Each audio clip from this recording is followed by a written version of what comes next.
আছে গোবর গোবর সারা সারা গোবর গোবর সরাই এদিকে সরাই সরো মাছটা কামড়ে দিবে না না কামড়াবে না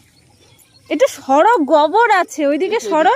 আর একটু সরো মাছটা যদি গোবর খেয়ে নেয় তাহলে আমরা খাবো কি করে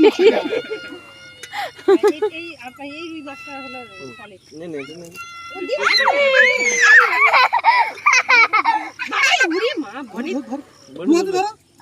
বনি সাহস আছে